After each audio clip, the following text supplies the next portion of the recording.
Wow, the year is over. 2015. I was going to write a blog post documenting my entire year and writing about everything that happened, all the shortcomings, the trials, the tribulations, the obstacles. And I decided, F that. I'm going to just do a video. Why? Because the past is the past, and you can't do anything to bring the past back. So there's no sense in even writing about it, documenting it, blogging, sharing it out. So I feel that if you want to move on from the past, it's great to learn from it, but it's not good to harbor. But like I said, I'm going to make a video, and if anyone out there wants to see this, maybe it'll inspire one person out there that needs to hear this message. So that's why I'm doing it. This was a really, really just crazy year. That's the only way for me to put it. It was a learning experience to the 10th power. It was just crazy. I started the year in St. Louis, where I lived. And the first day back from the holidays, where everyone disconnects from work and they enjoy their family, first day back at work, I get let go from my job. January 5th, what a way to start the year. To basically be told, you know what? We don't need you anymore. Here's a couple weeks' pay, and good luck. So that was how I started off my year. And fortunately, I've invested the last 7 years of my life building relationships.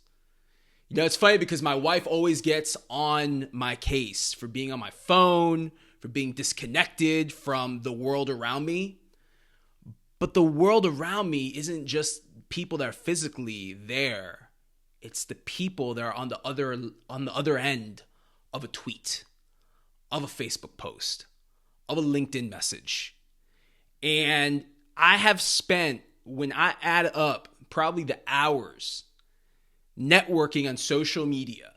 And this is not bragging or boasting whatsoever. It's just calling it for what it is. Sleepless nights, back in the Jobs Direct USA days, when I wasn't getting a paycheck, to the last few years where I've been very blessed and fortunate to work for a company full time. Countless hours networking, getting to know people, listening to them, which is something that so many people fail to do. Listening, trying to help, trying to be a resource. So I've done this so many times over the last 7 years that when I found myself out of a job on January 5th, for me, it was logical. It was, really human nature for me to turn to my social network and ask for help. So what I did was I sent email to about 18,000 first degree connections on LinkedIn, letting them know very humbly. My last day at work was yesterday. I don't know what next steps are for me, whether it's here in St. Louis or whether it's in another state. I need your help. And the response was completely overwhelming. Within, a few days, I had at least 2 weeks worth of interviews lined up. Dozens of interviews. Phone interviews. In-person interviews. Not only did I have interviews coming in, but I was also active. And what I mean by active was I wasn't sitting around at home feeling sorry for myself that I didn't have a job. I was active on Twitter, getting involved in Twitter chats related to social media and marketing. So my mind could stay fresh and on point. Even though I wasn't going to work every day, I could still have conversations that would keep me connected to my industry. I was going to conferences. I was speaking at conferences. Back in February, it was crazy. One day, I started my day at Amelia Island in Florida, right outside Jacksonville, at a conference on the beach. It was very warm. Later that day, I ended my day in Denver, Colorado, where I flew into a blizzard, into a snowstorm, and from the airport drove an hour just for a job interview the next morning.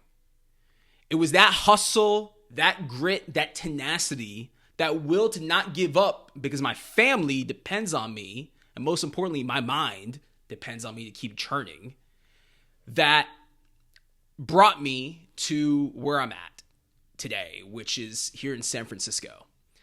And while, again, I was unemployed, I spent 2 months going around the country, interviewing for jobs, I was documenting on YouTube my life as an unemployed professional.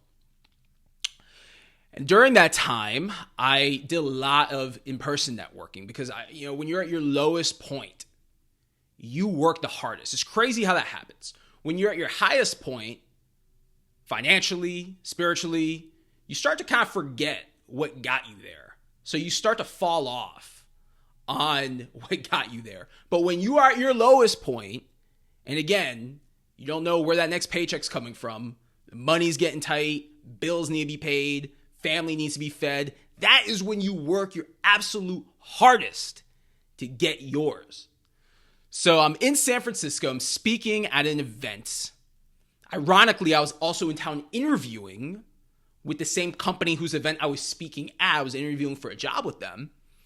And I jump in an Uber ride. Some of you guys out there might know the story, but for those of you that don't, check this out. I do an Uber ride, a shared Uber ride, which is called Uber Pool.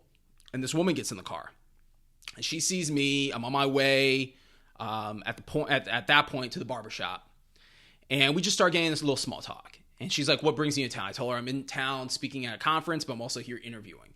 She's like, what are you interviewing for? I told her I work in social media. I'm interviewing for a social media marketing role. She's like, oh, I work for a social media company. And I'm like, what company is that? And she said, LinkedIn. And immediately it was like the light bulb went off. And I just went into hard pitch mode. And long story short, I spent $5 for a 10-minute Uber ride with a recruiter who works at LinkedIn. The same LinkedIn that has helped me over the years, since losing my job in 2008 when I was in banking, rebrand myself and build these countless relationships that I was talking about earlier. The investment that I made in the time in building those relationships because of LinkedIn. Let's fast forward to a few weeks after that. I go through the interview process at LinkedIn, and eventually I'm hired, which brought me out here to San Francisco. So I'm hired by LinkedIn. It is my dream job come true. I will never forget as long as I live the Uber ride from San Francisco to Mountain View on day one, which is March 16th, 2015. I'm in that Uber ride. I'm like, damn, this is so surreal. This kid, me, who grew up in Fort Lauderdale, Florida, who didn't go to college, who at the age of 17 dropped out of high school and got his GED, is in Silicon Valley driving up to the doorsteps of LinkedIn. And on the way there is passing Google. And again, it's just one of those things that still to this day, I can't even comprehend how it even happened, but it happened. And I remember day one, I got to work about an hour early, and I was sitting on this bench looking at the marquee, looking at LinkedIn, and just thinking, wow, I'm the luckiest guy on earth. And what quickly happened in my life after that was a lot of people started to not be happy for me. They started to say things behind my back. Like, how did he get that job? Is he qualified? What's he ever done? Granted, people that weren't there throughout the struggle when I was starting Jobs Direct USA, when I was literally broke, bankrupt, foreclosed, repossessed, those people weren't there. So they didn't know my hustle. They didn't know what it took for me to get there. But they were quick, very, very quick to judge and to criticize. And I tell you, friends, this, one of the things that I learned this year, more so than any year in the past, was how to deal with adversity, and not through situations like an employer letting you go, but adversity with people. Never in my life have I had to deal with people who I don't know from Adam, generally not like me, because of a job that I got that they were either jealous about or envious about. And that psychologically had an impact on me. It had an impact on me not only at home with my family who had just relocated out to California. It had a big impact on me at work. It was hard for me to focus. It was really hard for me to be myself. So this person you see right now, if we go back 6-7 months ago, that person wasn't there. That person was scared, worried, intimidated, because I let other people get inside of here and take away my greatest asset, which is this. It's my mind. You see, mind controls everything. Matter over money. So many people are driven by money. I'm not. I'm driven by opportunity. But I had this opportunity and it came and went and I was not happy. And I look back and I think, damn, did I really just squander one of the best opportunities of my life? And you know what? It's something that I wrestled with for months. But I'm going to sit here and tell you on December 31st, 2015, that opportunity is what I'm most grateful for. Because if it wasn't for that opportunity, I might still be a depressed, sad, scared person, which today I'm not. Thanks to the haters and anyone out there that doubted me. So I was at LinkedIn for 4 months, and I went up moving on.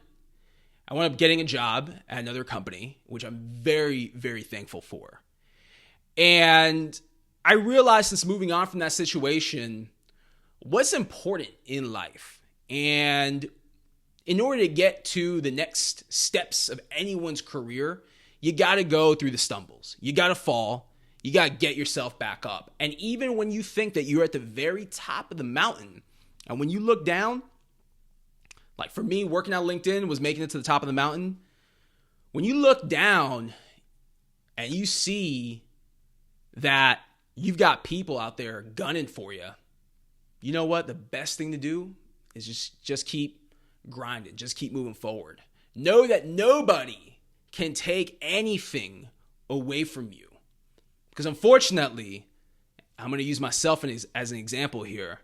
That's exactly what happened with me. But again, I'm thankful for those situations. I'm thankful for that happening. Because if it didn't happen, I wouldn't be making this video right now. And I wouldn't have that experience to learn from. You know, one thing I've said my entire life and my career especially is everything that you do is a stepping stone for the future. So you know what? I lived out my dream job. I learned from that experience. And I'm okay. I'm continuing to move forward. I'm continuing to grind. I'm continuing to hustle. And that's one thing that I want anyone watching this to walk away and learn from. Regardless of your situation out there, regardless of what you aspire to do in the year ahead, as long as you have a plan to get you there, you can do anything that you set your mind to do. But again, your mind is your greatest asset. So don't let people get in your mind and mess with it. So again, I wanted to write a blog post about the last 12 months. Yeah, I think I just really summed it up in this video. But just keep doing you guys. Keep doing you. Keep being you. And the only thing stopping you from accomplishing whatever it is that you want to do is a person that you look at every single day when you wake up and you look in the mirror. So I'm going to sign off. I just want to say thank you to everyone out there in social media fam, as I call it. Because of you guys, because there's so many of you out there that send me snaps or tweets and say, you know what, Carlos, you inspire me. You're great. You know, you guys are the reason why I keep doing this. You guys are the reason why I'm recording right now. So I just want to say thank you. and a very happy and prosperous new year to all. Fist bumps. Peace out.